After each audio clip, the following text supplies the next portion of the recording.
Well, good evening and welcome to another Workers' Party X Space Call the Doctor with Dr. Bob Gill. We've got quite a bit to talk about this evening, Bob, and obviously we would welcome any contributions from our listeners. But I know we spoke about the junior doctors or the resident doctors strike last week, but I mean, it's still very current, isn't it? And we've heard the Prime Minister now saying it's beyond belief or something that the doctors could consider going on strike, coming on top of Wes Streeting's outburst last year when I think he accused them of being juvenile delinquents or something. But just give us an update, will you, Bob, on what the latest is in regards to the doctors' strike going forward. Yeah, so as far as I'm aware, the strike is still on, due to start middle of next week. You're right, Wes Streeting's making lots of accusations and making patronising comments to the doctors in terms of laying on the pressure. Why they're doing it this time of year? We're combating a super flu. But, it's all a bit of a pretext to use it as a doctor bashing opportunity. In terms of the super flu, we touched on that last week. And, the Department of Health's own figures show that actually this season is not that much different to every year. And they seem to be really exaggerating the threat to pile on the pressure, and just for political purposes, it seems to me.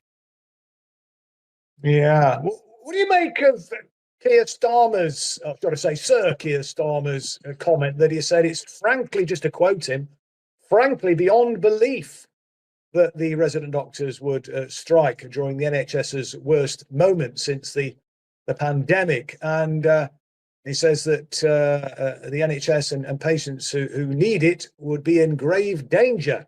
I mean, what do you make of that remark? Well, I'd say, frankly, it's beyond belief that this government hasn't managed to resolve the issue with restoring doctors' pay, particularly as we've got a recruitment and morale crisis.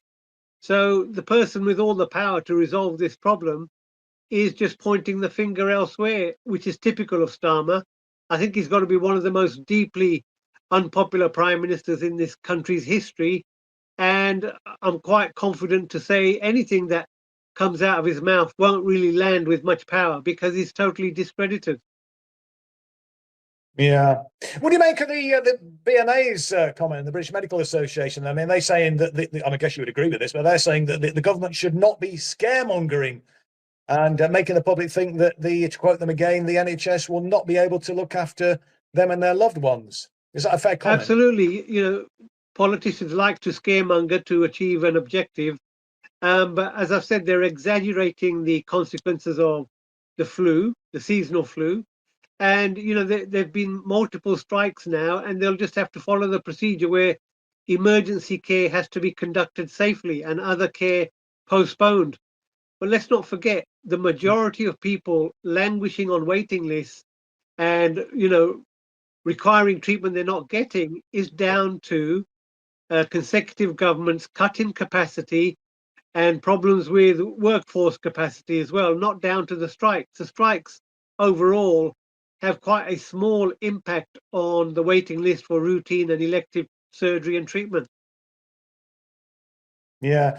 Well, I mean, Jack Fletcher, the chair of the BMA, said that he would meet Streeting at any time to try to agree a deal to avert the strikes, and said it was cruel and calculated for the health secretary to fail to have any engagement with outside the strikes, and then come to the BMA with an offer that he knows is poor and expects them to just accept it within 24 hours. I mean, it is a bit of kind of moral blackmail, isn't it, that the health secretary is trying on against the resident doctors? Yeah, I think these tactics just demonstrate bad faith. We have a Starmer government which is continuing on the legacy of previous administrations, and ultimately they are not concerned with patient care, patient safety, and the quality of service provision. So, to say that they're worried about the impact of the strikes is disingenuous, because the rest of their policy flow damages patient care. This is totally inconsistent. Yeah, I mean, it's something we've spoken about in previous episodes, isn't it, Bob? That the government are definitely speaking with forked tongue in relation, to this dispute, and I think one of your frustrations is that the BMA should be really speaking out about some of the reforms that the government is bringing in, which is actually leading to the difficulties that the NHS is experiencing. Just I know we've sort of gone through that before, and apologies to people who may have heard Bob speak about this, but I do think given this is still such a current issue, it is well worth just sort of rehearsing some of those points that you previously made, Bob, and any other new ones that you might want to make in relation to the background really to this strike in terms of what they're doing to the National Health Service, which has kind of got us to the situation that we're in at the moment. Well, there was another article in the Telegraph this week which highlighted the fact that surgeons are spending their time not operating purely because of the endemic dysfunction within the NHS, be that due to lack of theatre space, be that due to dilapidation of surgical facilities, or down to lack of suitably qualified staff. These are all ongoing, entrenched problems that exist within the NHS, and to imply that the junior doctors strike, or the way the junior doctors are interacting with government are chiefly responsible, is totally to miss the impact of the privatization, which is deliberately reduced capacity, caused wage stagnation and deep dissatisfaction amongst the workforce, and a brain drain out of the NHS, which compounds the problems that the government have created, alongside the misdirection of funding to service private finance initiative debt and to run the market within the NHS, which is outsourcing more and more services. Yeah, I want to come back to that in a minute, Bob, if I may. But I just want to stick with some of the other comments that Keir Starmer made to get your reaction to them.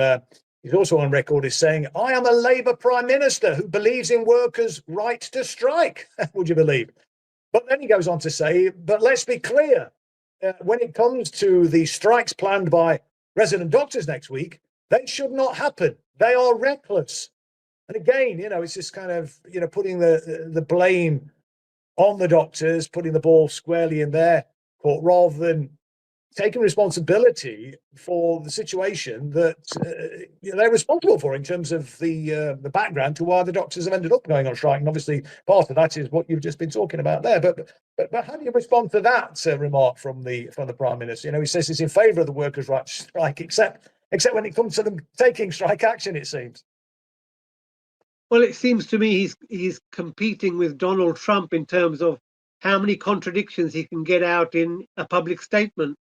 These are completely conflicting ideas that he's trying to put across, that he's a workers' prime minister, yet he disregards the workers. He hasn't listened to the workers.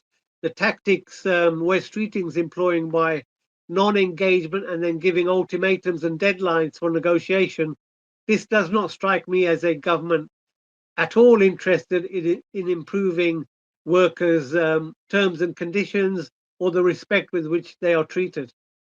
They don't strike me, Bob, I've got to say, as a particularly Labour-oriented government. And I know whenever there's been a Labour government in the past, that there have been disagreements with the trade union movement on various issues from time to time. But by and large, broadly speaking, even under Blair's era, I mean, and that was pushing it a bit, but even under his era, I think, with things like the minimum wage being brought in and so on, kind of were broadly on the same. We were struggling a little bit with Blair, let's be honest, but we were broadly on the same page. But now it seems that they are totally at odds with the trade union movement. So what I know the BMA, British Medical Association, isn't affiliated to the Labour Party, but there are a lot of unions are still affiliated to the party. I know the Bakers Union disaffiliated some time ago. The train drivers union did look at possibly disaffiliating, but they apparently voted not to do so. And I think similarly with the fire brigade union, who got thrown out a while ago. And I remember when I was the shadow minister trying to persuade the fire brigade union to reaffiliate, and couldn't persuade them until Jeremy Corbyn came along as the leader, and then Matt Rack, who was the General Secretary at the time, he led the charge to get the union to re-affiliate at that point in time. But when I approached the FBU about disaffiliating, now the Labour Party has gone in such a kind of negative trajectory in relation to the trade unions. They were sort of resistant. This is a far greater union as well. Were still resistant to disaffiliating when the party's much more kind of anti-trade union, much more right wing than ever it was under Ed Miliband, when they were, we couldn't sort of persuade them to affiliate to the Labour Party at that time. So I just wonder what your, I know it's not strictly speaking to do with the NHS, but what's your thoughts about trade unions who continue to subscribe to the Labour Party, to give them, basically bankroll them and remain affiliated to them? Yeah, it's a pretty hard position to defend. The trade unions, unfortunately, I think, have undergone the same transformation as the Labour Party. They've drifted to the right. They've accepted neoliberal ideology. Unfortunately, most of the leaders are pretty weak. We know that Sharon Graham, the leader of the Unite Union, Unite refused to even allow screenings of documentaries.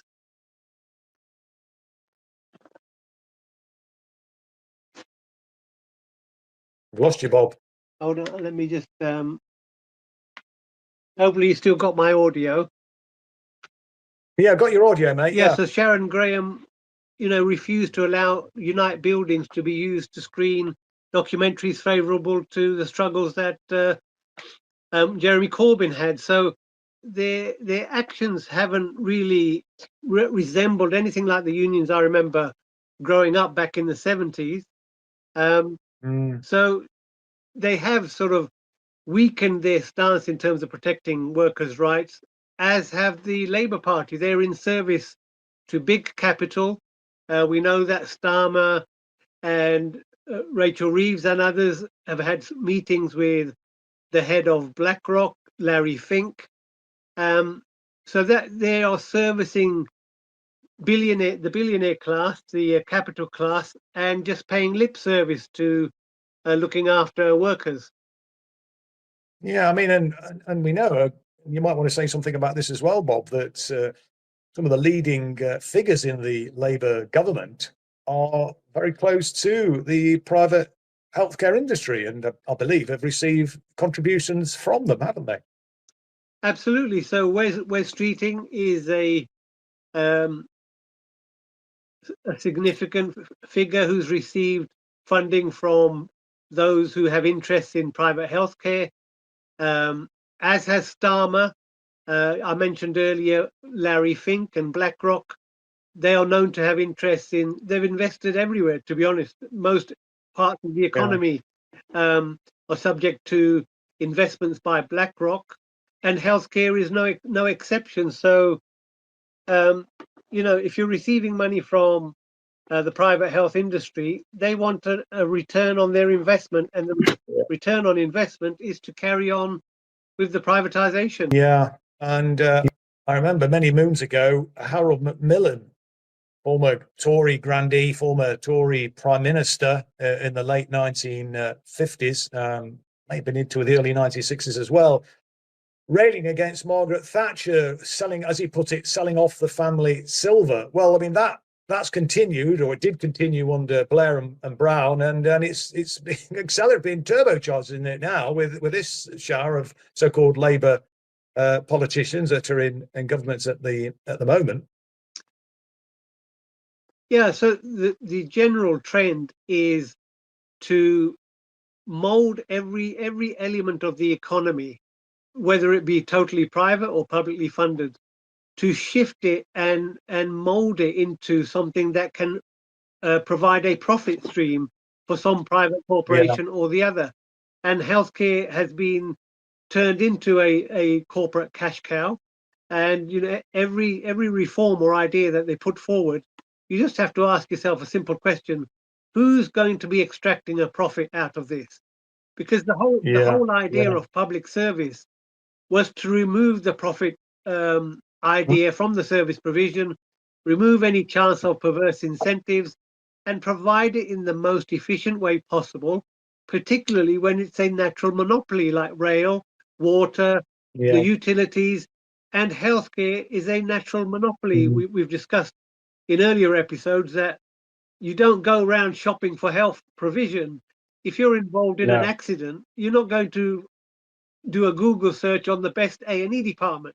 You want to go Yeah. to the nearest A&E department, having full confidence that it is staffed by competent doctors and nurses who know what they're Yes. doing, who aren't overtired, who aren't working in overstretched departments, and have confidence that you're in safe pair of hands. Well, that is what is being removed. The private sector Mhm. is not interested in emergency care. The private sector isn't interested in unprofitable care, and that's why the public sector and the NHS was formed in the first place.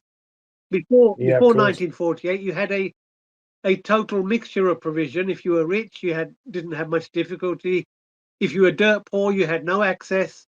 And if you were lucky, you might end up in a charitable hospital. But so Mm. many people went without treatment and suffered the burden of disease. And, life was getting so terrible.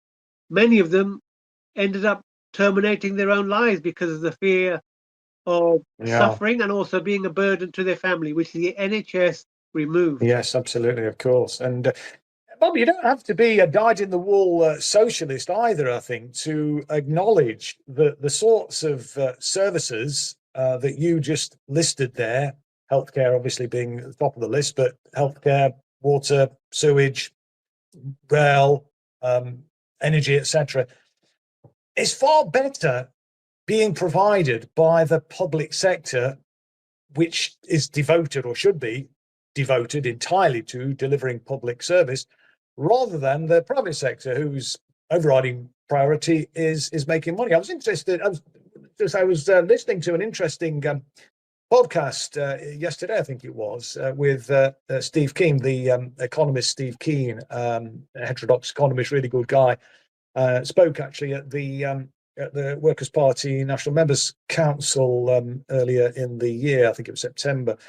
Um, he was speaking to Peter McCormack, who's a kind of really dedicated, comes from the Austrian school of economics. Very much in favour of a small government. Minimal government, minimal, as he puts it, interference from the state, as it were. But it's a long, well worth watching, by the way. Anybody, if you get the chance over the Christmas holidays, 2.5 hours, but it's really quite fascinating. But even he had to acknowledge that key services like sewage and so on are far better provided in the public sector. I mean, I think he just had to accept the force of Steve's arguments about that. So it's really curious, isn't it, that a so-called Labour government, that was established 120 odd years ago now, with a view to prioritizing the interests of the working class, is now very much in the private sector court, very much in the corporation court in that sense, and are doing everything they can, it seems, to facilitate the selling off. I mean, the last vestiges of the family silver that Harold Macmillan was talking about. This lot that's in power at the minute seems to be determined to sell everything off. I mean, they're cozying up to BlackRock, talking about these vulture capitalists. Well, they don't refer to them as vulture capitalists, but they as being the savior. This is the way we're going to grow the economy. This is the way we're going to re-inject prosperity into the economy again. But of course, as we know, most of that prosperity is going to go to working class people. It's going to go in the pockets of the multimillionaires, the billionaires, and the corporate fat cats, isn't it? Absolutely. We just have to look at the two examples that jump out to me are electricity and water, right? So when Thatcher went about privatizing these utilities, we were promised the private sector is so wonderful, so innovative, so efficient that everybody's bills would come down and we'd have a fantastic service. Well, we have the most expensive electricity, I believe, in the world. And we have a privatized water system that is able to extract billions in profit, very well paid CEOs and senior managers, but they're pumping raw sewage into our rivers and seas. So that is not what we were sold. There has not been one new No. reservoir built in the country since privatization. Now, that Mm. should clearly demonstrate that private companies are not interested in innovation. They're not interested in investment. And ultimately, I believe they are sitting pretty confident that the state will have to step in when they fail. Because Mm. what else will happen if we can't do without water? It's an essential part of life. Yeah. And when these private companies go bust, when they've borrowed themselves to the hilt to actually pay out pay out bonuses and dividends, a lot of that is coming out based on debt. There'll come a point where they'll just say service is going to collapse. Why don't you step in, guys? And they'll walk away Yeah. without any penalty, as did the No. banks back in 2008. The public had to bail them Yeah. out. They're up to their old tricks again. They're, reckless lending. We've got this expanding shadow Yeah. banking industry, which is totally unregulated. So, when they're when money's to be made, that is lost to the public. But when there's a Yeah. service to be rescued, well, guess who comes in? It's the public purse. Yes, indeed. I mean, and some of those things that you just went through, Bob, and actually, when you've responded to this, I just want to just check with Alan if there's anybody wants to make a comment or ask you a question before we move on. But I mean, obviously, pumping raw sewage has a significant, unobvious health implication, but so does the high energy bills, doesn't it? The fuel poverty, and I guess you may see, patients, I guess, struggling with the consequences of living in cold homes. These are really quite fundamental life and death issues, aren't they? Really, not just ill health issues. They can potentially be life and death. Very, very high energy bills, and people getting ill through pollution in the water stream and so on.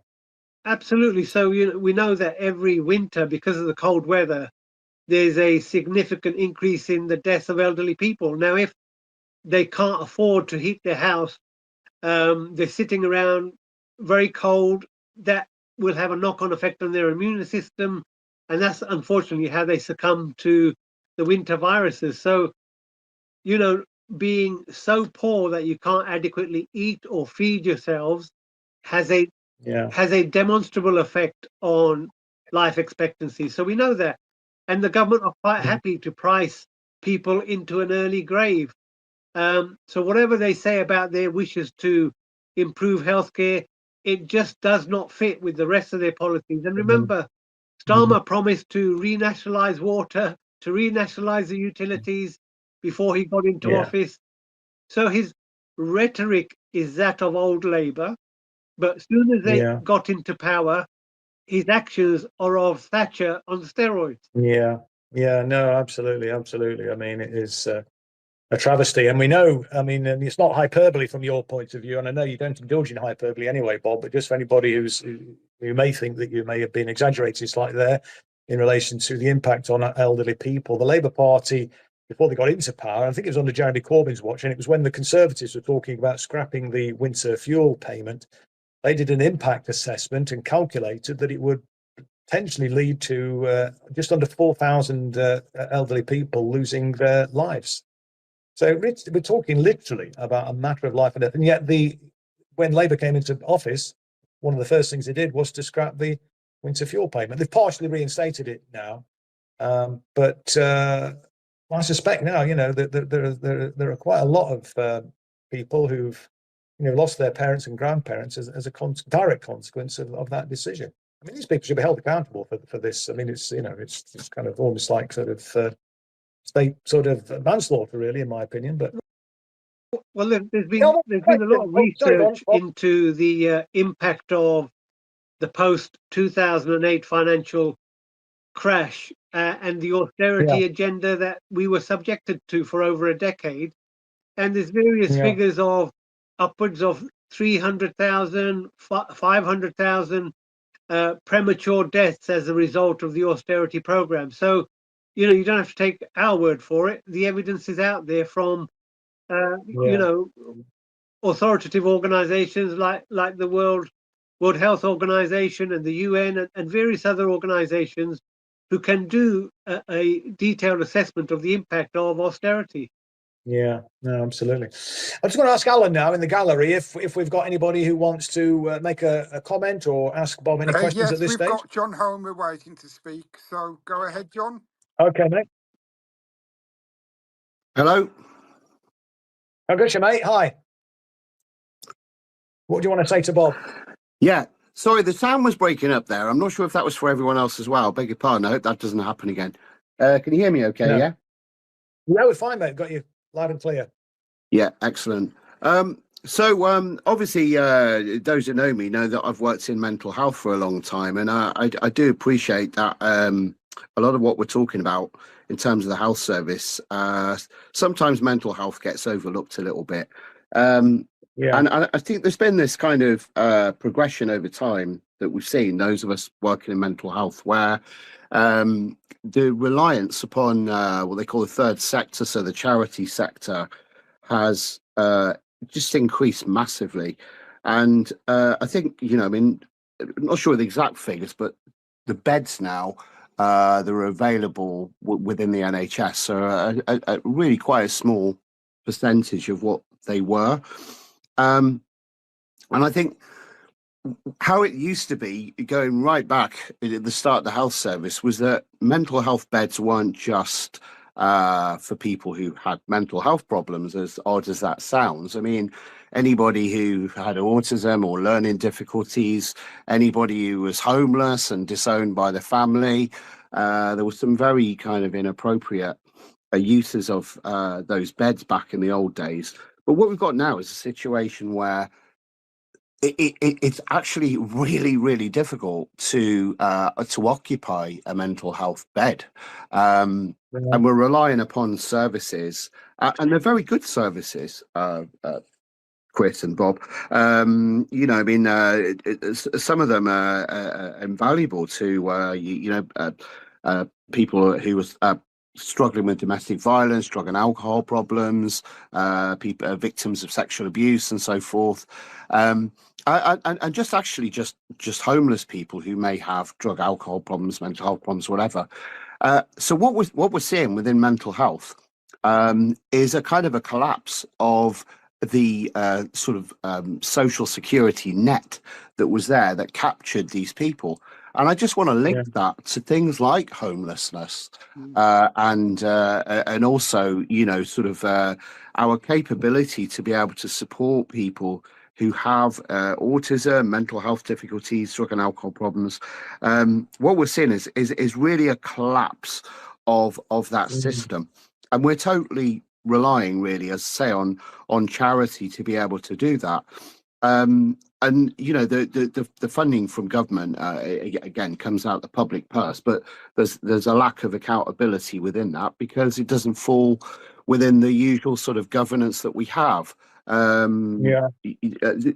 are, of course, efforts to have some kind of governance, but to me, what this represents is essentially our society breaking down and being unable to sort of support any of us that happen to fall from grace, fall from family life, fall from employment. It can happen to any of us, and I think I just want to bring that in, because I think absolutely, John. Yeah, actually, I've got a question to you, John, as well. Sure. I mean, I know you're speaking about mental health, but I just wondered if you got any thoughts about care in the community. I mean, back in the day, I mean, I'm going back about 40 odd years now. I worked at at a hospital. It was sort of occupational therapy type role that I had. I wasn't a qualified occupational therapist, but I was working with people with learning disabilities essentially. Yeah. And there was a move before your time, probably, because you're a lot younger than me, I think. But I don't know, Chris. there was a move. There was a move anyway. There's a move for so-called care in the community, which sounded, great in principle. But some of the patients that I worked with, and I still see them now around Derby, but just kind of wandering around kind of fairly aimlessly, they look like lost souls, really. And I'm not saying that the hospital setting was perfect. Yeah. Far from it. But it was a sort of sheltered environment. as best I could tell, it seemed people were happy-ish, I've certainly got on well with with the patients I work with, and they seem to have a purpose in their life. And I'm just looking at, and it just looked very sad, in that sense. And I mean, look, if we were going to do care in the community properly, it would have been a damn sight more expensive than maintaining these hospitals. But I think it was seen as doing it on the cheap. But I don't know if you've got any experience of care in the community, what your thoughts are about care in the community, and what needs to be done. And then we'll bring Bob in to improve care in the community. So it's a really good question, and it's part of what I'm saying, because care in the community was a kind of a buzz catchphrase that was difficult to argue with when people first spoke about it, because everybody agreed that the old institutions were not, they needed modernizing, and they weren't what they should have been. And there was a similar thing that happened in Italy several years before it started to happen in this country, which I think really started in the 80s, but especially the 90s, where they just pretty much closed down well, I suppose at the time they were called psychiatric units. And it was a complete disaster. It was, what they were doing was they were saying, well, we're just institutionalizing these people. Let's just kind of put them back into the community and they won't be institutionalized, and somehow that will be a good thing. And it was a complete failure. But I think in this country, the care in the community was the buzzword. They were basically saying, this is a good thing, this is a movement in the direction. But as you suggest, it just wasn't done properly. And over time, the reliance was on the third sector, was on the charity sectors to be able to do that. Yeah. And indeed, not the statutory sector. Yeah. So basically, it was a nice excuse, but really they use it as an excuse to kind of just not do things properly.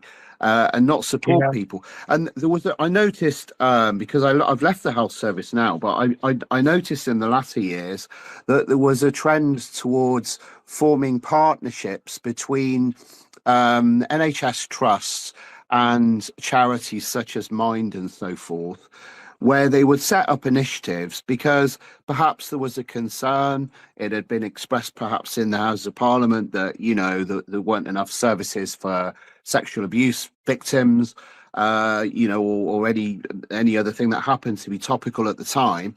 And initiatives would have been set up. They were advertised within, the community and within, perhaps GP surgeries and hospitals and so forth, to say to people, look, here's a service that's available. And that, again, that seemed like a really good thing, and it was difficult to argue with. But the problem was they set up a lot of services, but they didn't maintain them. So a lot of things just collapsed. And this is what we've seen a lot more of. And I'm wanting to link, especially homelessness, but actually quite a lot of other issues as well. I mean, myself now, I'm a cognitive behavioral therapist, so I work with people who have basically been through a lot of stuff. And, the most obvious one is if people have been through childhood trauma, they're obviously going to have a lot of difficulties. But there are now, evidence-based treatments like cognitive behavioral therapy that are very effective if they're delivered, to people in the right way. But the problem is that they're not. They're not being delivered. And and the investment would be in doing something properly at the right time for someone, and essentially just getting them back to where they should be. And you're not always going to succeed in that. I appreciate that, but I think a lot of people have been abandoned, and I think there's a lot of bitterness about this. And I think people there are a lot of people out there who feel like they've been completely abandoned. And the go-to is drugs and alcohol, crime, and worst of all, of course, suicide. Suicide, and then we get the sort of the knee-jerk response from certain politicians about we need a more punitive, authoritarian response to a symptom of a problem rather than actually dealing with the root cause of it. But let me bring Bob in. I mean, I just wonder what your thoughts are on what John's been saying there. I mean, what he was setting out, Bob, but in some ways it sounded a bit like we were going back to the sort in terms of mental health and people with learning disabilities anyway. to the situation that you were describing before the National Health Service was set up, where you were very much reliant on the charitable sector to a large extent. And problem is, when you bring in the charitable sector, unless they're properly funded, they're going to fall over, as John is saying there. And of course, and if they're outside of the statutory sector, it's almost like a Pontius Pilate washing their hands of it. Well, it's not to do with us, Gov. It's a sort of separate entity. The charities failed, but as a result of lack of funding from the centre. But what's your thoughts on that, Bob? And just more generally in regard to the other points that John made? Yeah, so the mental health services were the first part of the NHS to really feel this sort of drift of abandonment, which John points out. Now, let's not forget, all these mental health institutions sometimes were in fantastic buildings on lots of ground. This was a huge real estate opportunity for the private property developers. So that was the real motivation for a lot of the sell-off that took place then. And they thought, well, let's try with mental health, because maybe there's less public sympathy for mental health. There's a bit of a stigma around it. And in order to make the case, well, these are really poor services and people are institutionalized, well, you make sure you don't modernize the service, right? Yeah. So you make it look like a basket case, then you enlist the charitable sector for a bit of a crossover period where everything looks reasonable, and then you pull the plug. There no longer is any public provision, so your safety net is gone. And our mental health patients, a lot of them are being housed in prisons because they've fallen foul of the law. A lot of them are sleeping on the streets and having their life expectancy cut by 5 or 10 years. And others are languishing in a very underfunded, what remains of NHS provision. A lot of this, as John pointed out, is dressed up as partnership. Let's not forget, the charity sector has also morphed into something very akin to a corporation, where you have a lot of money spent on advertising and chief executive bonuses. I'd love to know what proportion of people's generous donations actually get to delivering care. And also they're out of the public eye, they're out of regulation, and the provision is not statutory anymore. So we've gone backwards in many ways. We've gone back to the pre NHS era, where it's luck of the draw. And it's nobody's responsibility. It's an absolute scandal, Bob. It really is. And I know you've been doing your best to wake people up. The fear is if we get a reform government in power, I mean, they'll be put even further turbochargers on the privatisation agenda that the so-called Labour government is engaged in. But let's not lose sight on who's actually steering this ship. It's the big four accountancy firms, it's the management consultants, it's the City of London, it's BlackRock, and it's the insurers. Unfortunately, whatever shade of politician, they're not coming up with any genius ideas themselves. What comes out of their mouth is often scripted. They have these spads who've gone through the revolving door and then suddenly, become advisors. So that element of it is pretty sewn up. You're right, reform would be an absolute disaster, but no more disastrous than Starmer's Labour Party.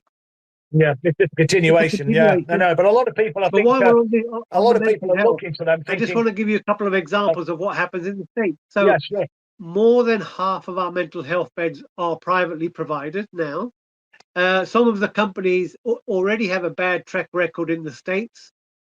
I'll give you an example of a case where a private company, because it had vacant beds, and vacant beds don't make money, they were going and kidnapping former patients who were well and locking them in on beds to get maximum occupancy so they could maximize their money, right? And other nursing homes, for example, privately run nursing homes in the States, were coding people terminally ill because they attracted a higher rate of reimbursement from the state. Some of their Right. terminally ill patients were traveling around America on Amtrak. So you can Wow. see at every opportunity, no Yeah. matter how unethical, even downright fraudulent, whatever Yeah. increases the bottom line will be done. Wow. Yeah. Incredible. Incredible. I mean, just going back to the point about homelessness as well. I mean, nobody should be living on the street. Nobody should be homeless in this country. It's the sixth biggest economy in the world, very wealthy country.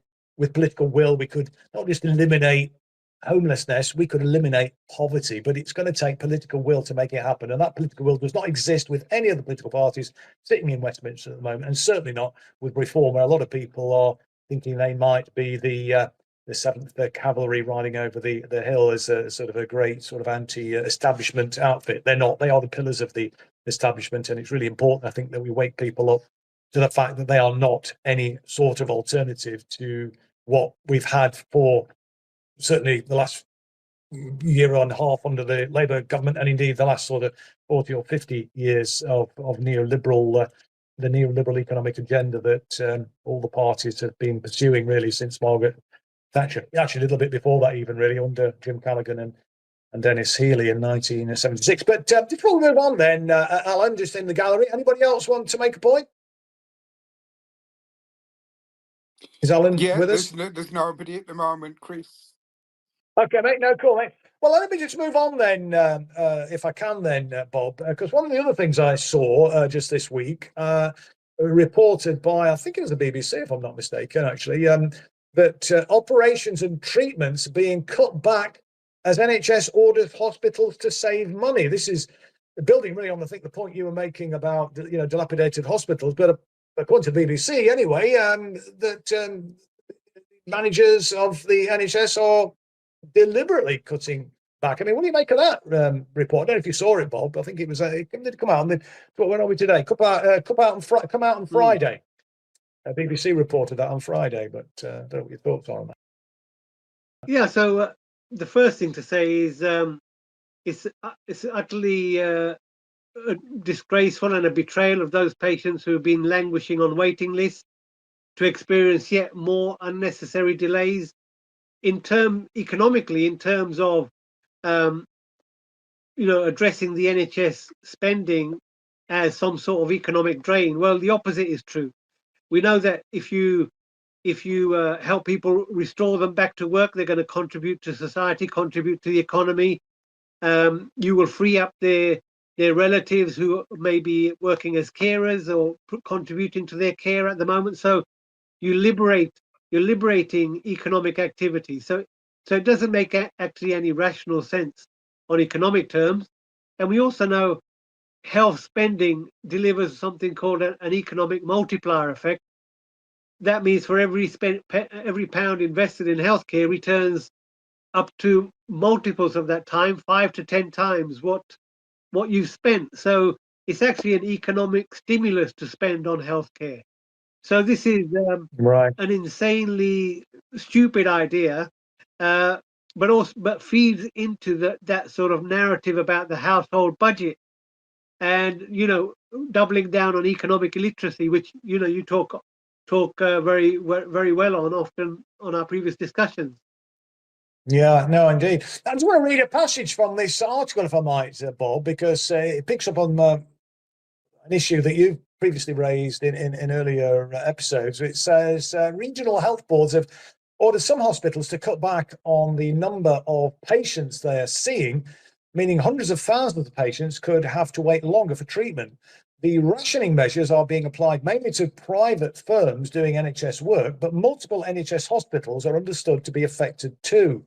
NHS managers said they were between a rock and a hard place, trying to juggle balancing the books with tackling the hospital backlog, which currently stands at 7.4 million. Reducing waits for things like hip and knee operations and hitting the 18-week waiting time target is the government's number one priority for the health service. But the documents seen by the BBC show integrated care boards, which are in charge of spending on behalf of NHS England, asking hospitals to make patients wait longer and reduce the number they treat until the end of the financial year. One asked a private provider to reduce activity by nearly 30% and to make patients wait 8 weeks longer on average, while stopping taking on new referrals for a period as a way to cut back on the amount being done. Now, I know you've railed against and warned about these integrated care boards, and I know you know in previous episodes you've spoken about the the likely consequences of these integrated care boards being established, and here we have it now, even being reported by the BBC, which isn't exactly that critical of the government, is it? I mean, many people see the BBC as a sort of stenographers, really, for the establishment. But I mean, that's sort of really bringing your worst nightmares. I mean, it's kind of here it is, they're in black and white and being reported on by the BBC. Bob, I mean, this is what you were predicting, isn't it? Yeah, and I think it's interesting to note how many different organisations are pointing the finger at each other. There seems to be an utter fragmentation of accountability. So the government is saying we can't afford it. The ICB is saying, well, the government are telling us to do it, and that has a knock-on effect on the provision. So it should be clear that the Secretary of State for Health really, hands up, it's nothing to do with me, Gov. He is showing how removed he is from the front line in terms of accountability. I'm not sure what really lies behind this. Is it trying to get us used to the idea that the ICB will control what it chooses to spend money on? Because ultimately that is the direction of travel.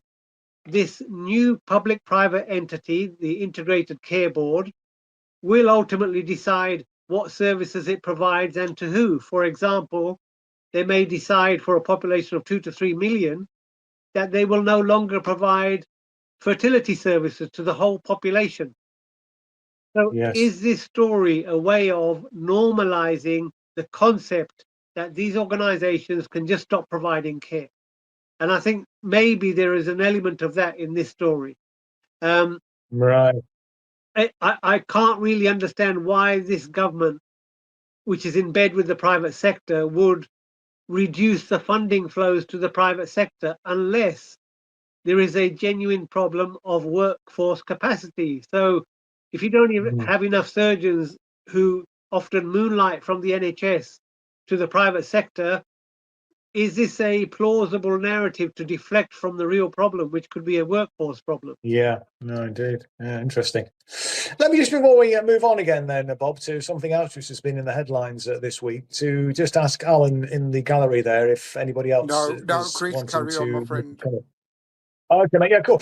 Well, the other thing which has been in the headlines this week, in fact, yesterday, I saw something about a risk to women of severe bleeding after giving birth at a 5-year high in England. Apparently, rates have risen by about 19%, I think it was, according to an article in the Guardian. 19% increase, that is, based on the figures as they stood in 2020, which is prompting fresh concerns really about NHS maternity care. Now, my stepdaughter is actually pregnant at the moment, due to give birth in March of next year. So this is a particular concern to me personally, but I'm sure it will be of interest, of course, to hundreds of thousands, if not millions of people all over the country. What's your thoughts about this, Bob? Is this just another symptom of where things are going wrong with the way in which the organisation, the NHS, is sort of organised, or what? What's happening, do you think?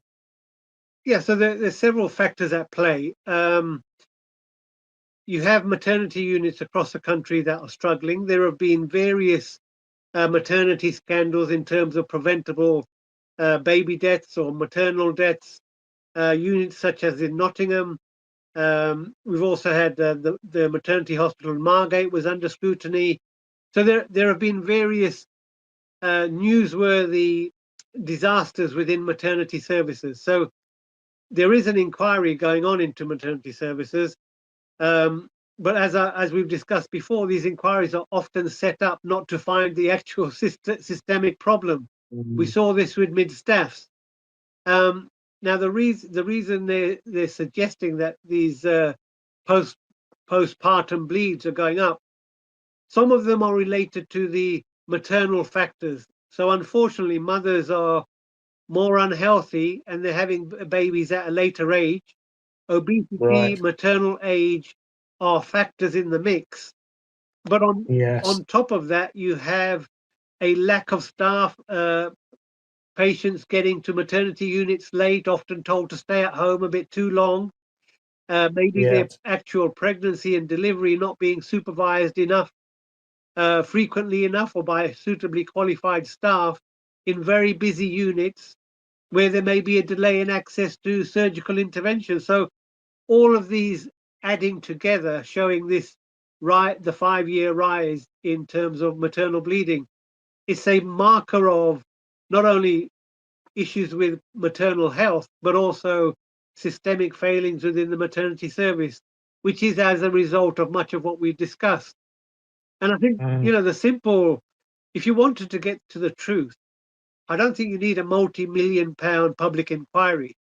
You just need to get in contact with 100 or so midwives who've recently left the service, maybe Yeah. prematurely, and said, "Why did you leave?" And I think the answers would Yeah. come thick and fast. There Sure. weren't enough Yeah. of us. There weren't enough doctors to come and operate when we required them. There aren't enough Yeah. beds on the maternity unit, and we're looking after too many patients per midwife.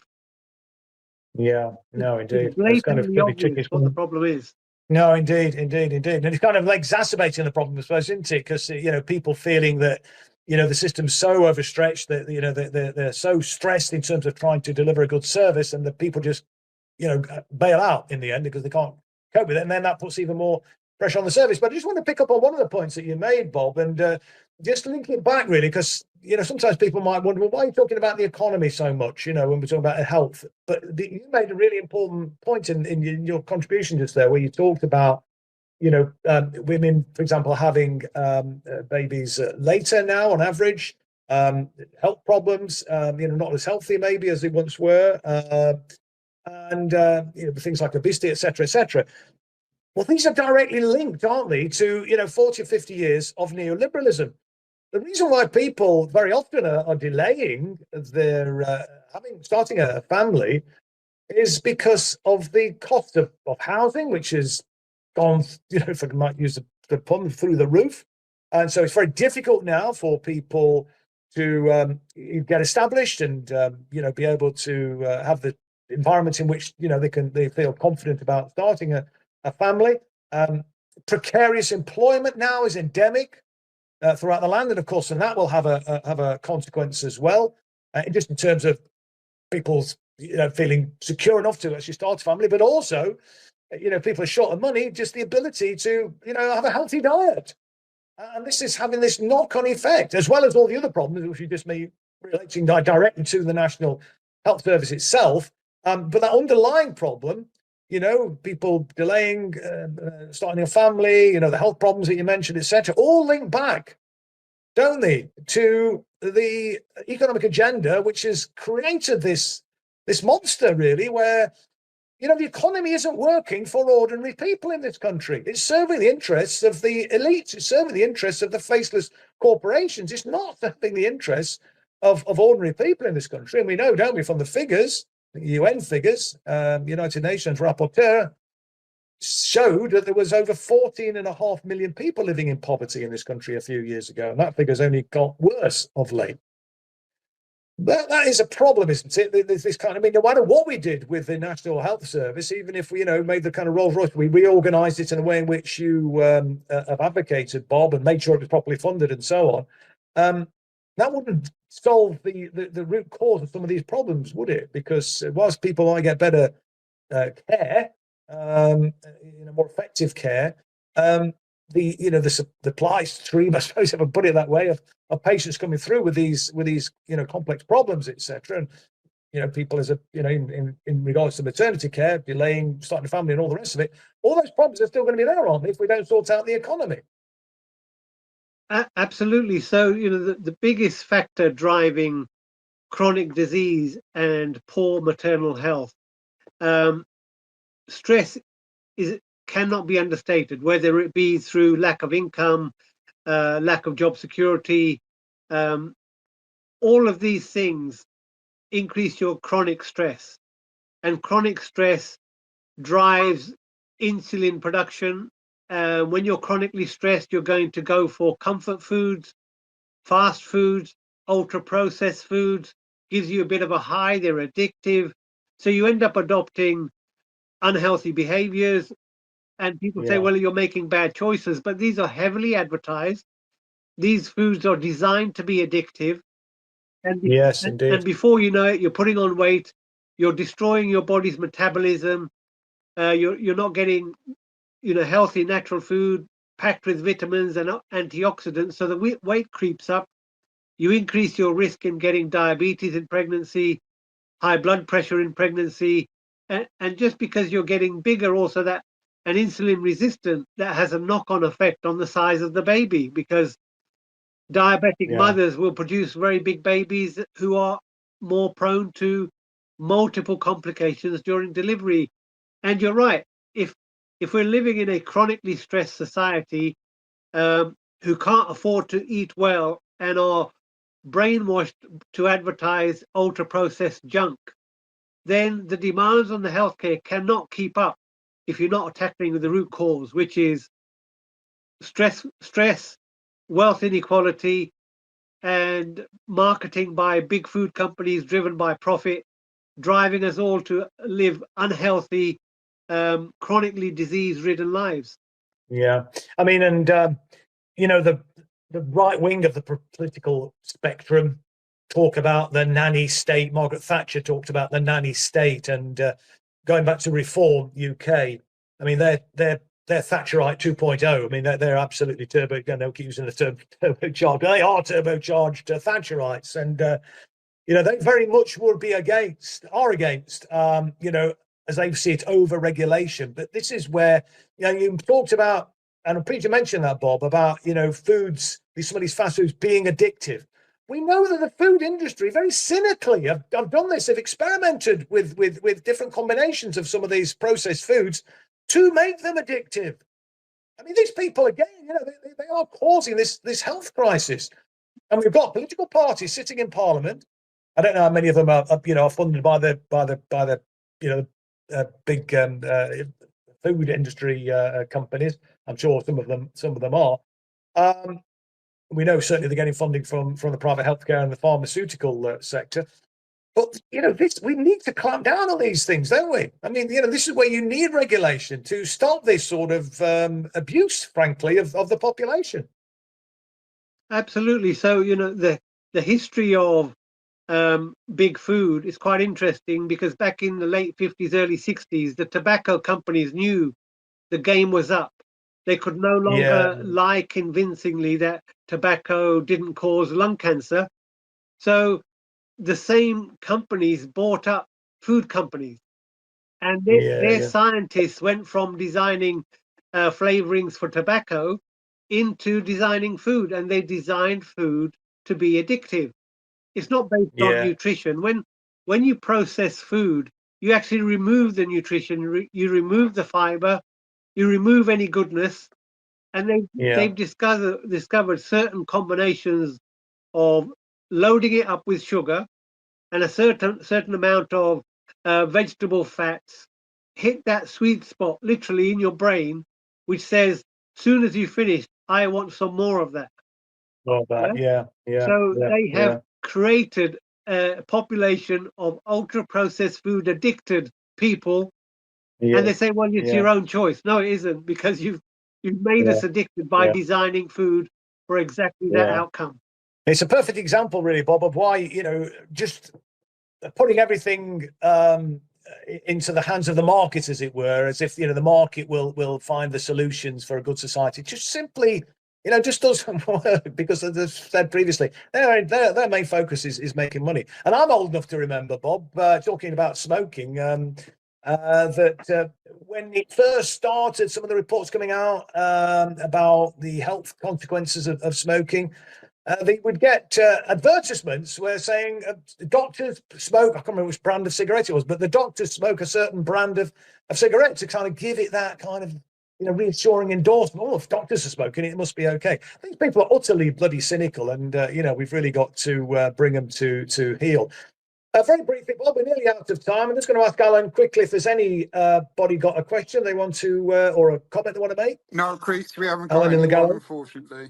No. Yeah, Very finally, then, Bob. I just wondered what your thoughts are, perhaps in just in a minute or so, about the government apparently going to prioritise UK medical graduates for training places. I think this is part of the dispute, isn't it, with the doctors at the moment, that just in terms of providing one of the concerns they have about training places for doctors. Well, what's your thoughts on their statement, on their announcement on that, saying the government's going to prioritise UK medical graduates for training places from 2026 as part of an effort to bring an end to industrial action by the resident doctors?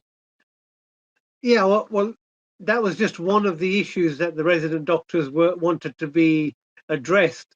It sounds good, but we need to know the detail regarding what does prioritise mean.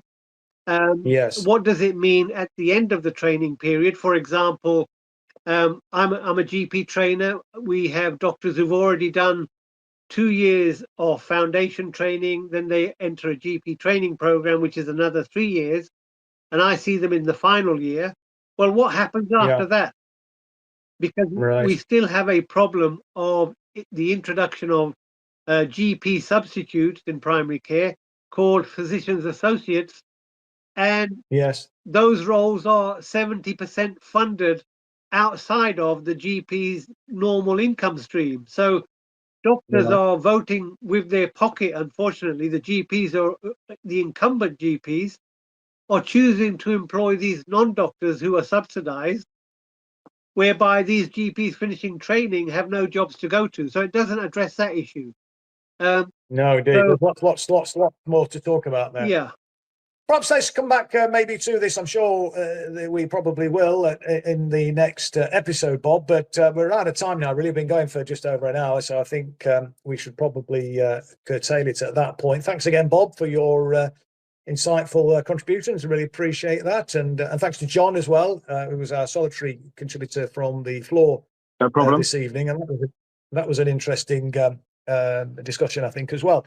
And Chris, we'll be back, hopefully, all being well. Can you hear me? Oh, hang on. What's this, Alan? Sorry, we've I can hear you, Alan. got a comment from Mary Whitby, and she said, Oh, can you ask Bob if vapes are the next addictive, dangerous products to replace cigarettes and junk food?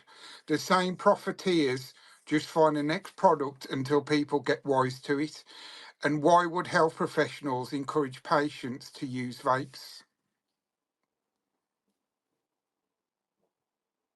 You want me to carry on, Chris? Briefly, Bob. Let's maybe we'll come back to this next week, but just give us a brief response back to that, Bob. A brief response. I think they have a place if you're definitely going to want to stop smoking. If you're using it as part of a smoking quitting plan, then fair enough. But unfortunately, most vape smokers are the youngsters. They feel it's quite cool and trendy to smoke, to use a vape. But there are problems associated with inhaling hot oils, which a lot of these vapes contain, because they can actually damage the lung as well. So short-term use as part of smoking cessation, fine. But long-term use, you're looking at other problems 10, 20 years down the line. Right, okay. Maybe we'll have a longer conversation, Bob, next time about that, because I think that is an issue which is not going away anytime soon, is it? But again, thanks, Bob, for your contributions, as I was saying, tonight. Thanks, everybody, for watching and listening. And as I say, we'll be back next week. So until then, take care, and we'll see you soon.